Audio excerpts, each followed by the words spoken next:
Guys, it's happening. Team N54 is about to try and swap a ZF8 with a stock TCU into this vehicle. So, backstory. We blew up a transmission, I got in contact with some clever people, and we're gonna try and do a ZF8 swap with a standard TCU. So this car here is owned by a friend of mine. He went out and impulse bought a ZF8 about 6 months ago. Now that is a ZF8 HP45. It's the baby ZF8 box. Let me put a link to a video that explains the differences up in the corner, whichever corner it is. Let me get in the car and tell you a bit more of the backstory on how I think we're going to make this happen. So, when we blew up our 6HP21 in the Flomax car, which is sitting right there waiting for its swap and motor to be rebuilt, Ken from Wedge Tuning put me in touch with a gentleman called Taron, and he opened up the conversation with this video.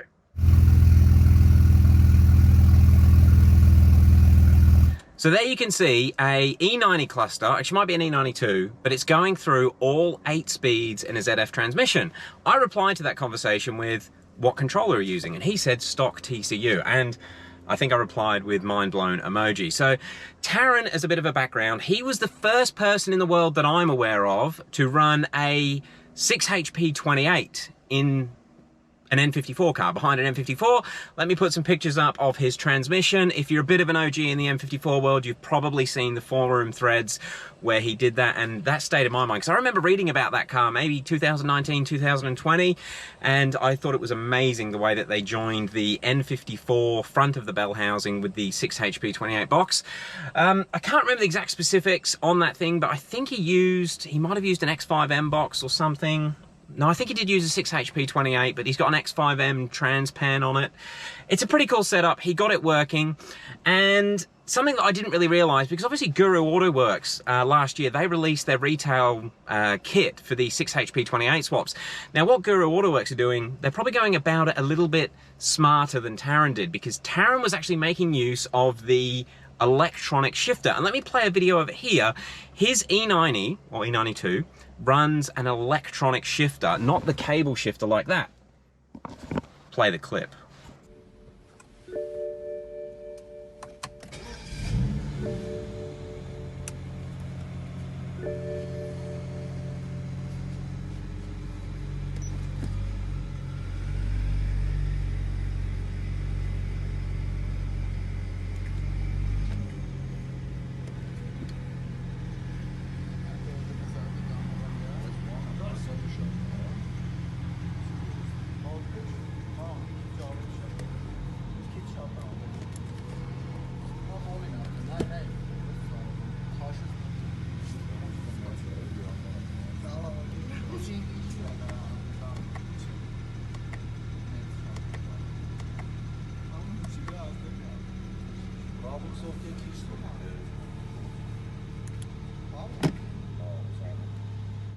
Now the reason that's significant, because all of the electronically shifted boxes, so that's the DCTs, the late 6HP20, actually I don't even know if they are 6HP21s, but like actually E70, that's all I can think of at the moment, but an E70 with a 6HP21, and obviously the ZF8s, they all run electronic shifters. These shifters have a cable which run down to the transmission, and that is what actually selects the gear. It's not electronic. You have to get it over into sport mode, and then you can electronically shift them, but you can only shift up and down. This cable is really what controls park, reverse, neutral, drive, and sports mode. Actually not sports mode, but park, reverse, neutral, drive. And they won't work without that mechanical connection. Obviously the electronically shifted boxes, they rely entirely on being told what to do electronically, and they all run different shifters. So as I said, Taron was using the electronic shifter in his 6HP28 swap, and it was working fine. Now he was using the shifter out of a E60 LCI. I think that's what it was. That would make sense. So an E60 LCI, they have the electronic shifters. And it's all working. Now the reason that's important is Taron has been trying to get the ZF8 work, but unfortunately he ran out of time. But in his test car, he did get it to actually work in manual mode, but there were an array of errors that he didn't manage to sort out. And I really hope we're going to sort those out. So moving forward with this swap, and it is going to start this week, and we're going to try it. But I wanted to put this video out first to let all you guys know what I'm doing, what my thought process is, and maybe some of you have got some input, some ideas to get around these problems, or you might know of a problem that hasn't crossed my mind or Taron's mind yet. So Taron, with his ZF8, he was using an E70 N54 ZF8. So an LCI E70, they have ZF8s behind an N55. Obviously they're X-Drive, Taron's car is X-Drive. He got the box in, it worked in manual mode. There were a few errors. So errors that he couldn't fix. The first one being the doors. The electronically shifted boxes won't allow you to select a gear if a door is open. It makes sense, it's a safety feature. With a DCT car, if you're in drive, or my DCT car, if I'm in drive and I open the door, it puts it into park. I haven't actually tried it at speed. I wonder what it would do there. But if you're just creeping at like under 2 or 3 kilometers an hour, it locks the transmission to park if you open the door. It's a bit of a shock, actually. Not a great feature, but it's obviously there to save lives. Now, with Taron's car, his is a 2006 model, and he didn't manage to get his car, or his ZF8, to recognize the door position properly in his E90. He had to do some trickery to get it to work in manual mode. The other issue Taron had was traction control, DSC. There were errors that he could never manage to actually get rid of. And unfortunately, he just ran out of time and didn't get a chance to try everything. But there's a few things Taron didn't do, which I'm going to do. So let me rattle off the list of problems that I've currently come up with. So, the actual first problem is whether the box is going to fit behind a N54. So, my train of thought is the ZF8 that's in the back of this car is from an N55. Now, an N55 and an N54 have the same bell housing. In the the E90 Series 2s or E92 Series 2s, the N55 come with a ZF6. Those ZF6s will bolt straight behind an N54. I've also seen people that have done N55 DCT swaps using N54 DCTs. So the bell housing bolts must all line up. However, I don't know if it's been tried and tested with a ZF8 behind an N54. I'm not sure if the tail shafts are going to be correct. However, I do have automatic tail shaft. I've got a manual tail shaft. I haven't got a DCT tail shaft, but hopefully we've got a tail shaft that will sort of work, or it'll be close enough. That's something we're going to find out once we get the box actually bolted up. I am fairly confident that the torque converter will bolt up to the N54 flex plate that's in this vehicle. Just so everybody knows, it's really hot today, even though it looks sunny. I am starting to sweat.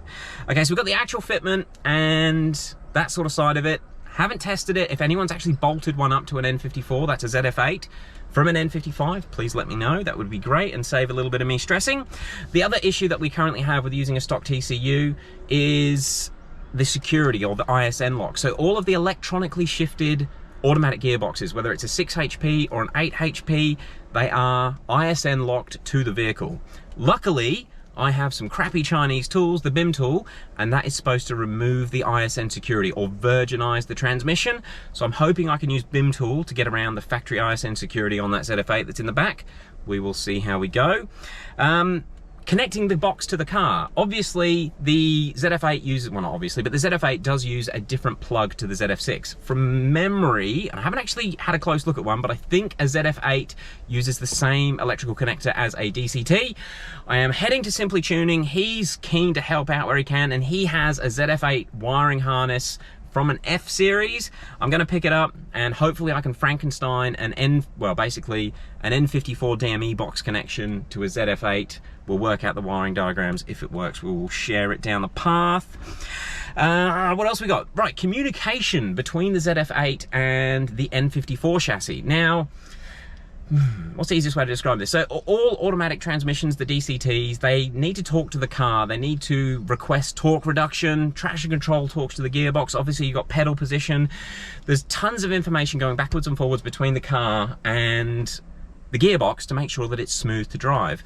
Now, something that I guess a lot of people might not have really considered, but an F series and an E series, so obviously this is an E82, and an F series F30, which is what that gearbox is out of, they talk completely differently. Running the software that's currently on that gearbox in this car won't work. Now, the reason for that is the communication channels in the car, they go different paths. On an E series, the cars are the main modules, your DME, your CAS module, which is the security module. You've then got the JBE or JBBF, and that junction box is what connects all the modules. So everything actually talks through the JBBE. So the gearbox in this car, the signals that it uses, it will go to the JBBE module and then it'll go off to the DME or wherever it's got to go. If it needs to check if the door's open, it's going to communicate to the FRM module through the JBE. Now, something that I learned from doing the DCT swaps, when you put a DCT into an N54, you have to upgrade everything to sort of LCI spec. Now that's because the early E-Series cars, they have a JBBE that isn't on the PT CAN bus. Now the PT CAN bus is a higher speed CAN bus communication network. I've just realized this is going to confuse a lot of people, but if you're into it, you probably know what I'm talking about. That high-speed CAN bus network is what the electronically shifted boxes work on. So this 6HP21, it runs on the older speed, actually, the early 6HP21s, they run on the early speed CAN bus. They don't actually rely on the PT CAN. Where a DCT, it relies on PT CAN. PT CAN is also how the shifters are connected. So when you do a DCT swap into an N54, it's well documented. You need to make sure that you've got the updated JBBF module so that it works with the PT CAN. And I think that is because of sensing things like the doors. The transmission needs to be able to speak to the JBBF and speak to the FRM to make sure the doors are closed, all that sort of information. That is something that Taron did not know or was not aware of when he put the ZF8 into his 2006 E90. He was running the standard JBBF module, which would have limited connection to his FRM, and that may have been what was causing his door closed issue. So I'm hoping to get around that with this car because this is a late 2008 car. It's got the upgraded JBBF, well, it's the same one that I've put into my DCT car, and hopefully it allows communication to the FRM, but there could be some issues there. Obviously, we've got to work that out. I've sort of gone about a long way and I'm talking about two different things here, but what I'm going to do with this ZF8 that's here, I'm going to program it with a 2011 Z4 transmission flash. Now the reason I'm using that, those Z4s, they come out with the ZF8s in 2011 and they are an E-Series. So that transmission flash will tell the gearbox how to communicate with an E-Series. So it will be looking for the JBBE module, it'll be looking for the FRM module and working that way. And I'm hoping that that flash allows us to get around the communication issues between the later generation ZF8s and the early ones. That's also what Taron did. So Taron used the E70 LCI flash to get it to communicate in his car, but because he didn't update the other modules, I'm guessing that's where he got a little bit stuck and didn't know where else to go. Taron is a true automatic diehard, and although he had read brief things about DCT swaps, he hadn't read deeply into the DCT swaps to, I think, properly understand them. But I know Taron is going to go back to his car and see if he can work around it with an updated JBE and an updated DSC. And the DSC was also Taron's other issues. And I'm thinking it's going to be the same thing with the DCT swap. Taron was using the early DSC from his 2006 model, and the late model electronic transmissions, the DCTs, that sort of thing, they cannot communicate with the older DSC pumps. I have a feeling that is just because it's the PT CAN, the CAN bus speed issue, but don't quote me on that. That's going to be something we're going to need to work out. What else do we need to do? The electronic shifter. So these mechanical shifters, they are no good. We need an electronic shifter. Ideally, I would like to use an E60 LCI shifter. However, I'm led to believe that we're going to be able to use any PT CAN compatible shifter, but it is untried. Now, Dan from Simply Tuning, he has an F-Series ZF8 shifter that he's going to lend to us, and we're going to try and do it with that, but I'm not sure if it's going to work. My theory is power the shifter up, get the gearbox in, connect it to the PT CAN, and see if it can control the gearbox. As you can see in that video earlier, Taron is controlling the ZF6 electronically shifted car with a F-Series shifter. No, it's an E-Series shifter. This could be an issue. Do you guys think we're going to need the E-Series electronic shifter, or will it work with the other one? The Z4 ZF8 shifter, it looks a lot like a DCT shifter, but the ZF8 part number is quite a bit further down the line than a DCT shifter part number. Also, the DCT shifters from an N54, they have a park lock cable, where the Z4 in 2011 with the ZF8 did not have the park lock cable. Anyway, I'm hoping that an F-Series shifter is going to do the job. Don't forget, the F-Series come out late 2011, 2012, so I'm hoping that BMW have used a similar sort of setup and control sequence inside the F-Series shifters as what they used in the Z4s, and it's going to control that box for us. Fingers crossed. What else have we got? Getting around the factory programming on the ZF8 box. So a big difference between a ZF8 automatic car and a ZF6 automatic car is the diff ratio. This car has a 3.46 diff ratio, which is miles off from the ZF8. The ZF8s use a 2.8 something. I can't remember the exact number. I've got a lot of numbers going on in my head at the moment. Now, hopefully you know this, but when you do transmission or DCT swaps, XHP is how we get to use different diff ratios with the DCT swap, and I'm hoping that XHP can come in clutch for us with this swap. I haven't spoken to anyone at XHP yet. Taron had been in contact with XHP, and XHP helped him do his 6HP28 swap back in 2018. I think he started that in 17. But yeah, it looks like we're gonna need a custom flash for that ZF8, even once we put the Z4 programming or firmware on the box. Guys, this is a huge process. I hope this has all made sense, but just to recap the issues that I'm trying to get around, because I did write them down. We need to make sure that the box physically fits in this car. We need to remove the factory ISN security lock on the box. Now, without that ISN fixed, I'm concerned the car won't start. However, or it might lock the gearbox. I don't know, because obviously this car doesn't have gearbox security, so maybe it will still start. We'll see how it goes. I'm hoping I can virginize the box anyway. We need to make the patch harness from the ZF8 connector into the DME box. That should be pretty easy. Need to sort out the communications between the ZF8 and the E-Series chassis. Hopefully the Z4 WinKF flash is gonna be the key there. Need to get the E electronic shifter hooked up. I'm just gonna hook it up the same way I hooked it up in my DCT car. So we'll try and mount the shifter somewhere in this boot and then just connect to the EKP module, which is on the PT can in the back seat there. That's a nice easy way to connect it onto that CAN bus. And then we need to get a custom flash from XHP. I mean, it all sounds easy in my head, and I've been thinking about this for over a month. I think I released, well, I snuck a little preview out that I think I'm going to be able to do this about a month ago, and I can't think of why this won't work. If anybody has any experience why any of these issues are gonna come up, please let me know straight away, because we need to work around them before I pull this gearbox out. But yeah, fingers crossed, we'll see how we go. This has come about because after the video where I was talking about the 8HP45s and the 8HP70s, quite a few people replied saying they know people running big power on an 8HP45. You still need to run torque reduction, and I just want to emphasize that this is no good for people that are trying to go as fast as possible. Just use an 8HP70 and a Lamec controller. Also, all of the problems I'm talking about in this video don't exist if you use a Lamec controller, and I think Dave, who owns this car, if we can't make this gearbox work with the stock TCU, it's going to get a Lamec controller anyway, so it won't be a complete loss. But I really want to explore trying to work out how to do it with the stock TCU, because I think it will be a cool upgrade. The 8HPs are so much nicer to drive, they're so much faster, and if you stock turbo like this, Dave has no plans to ever put hybrids on this car currently.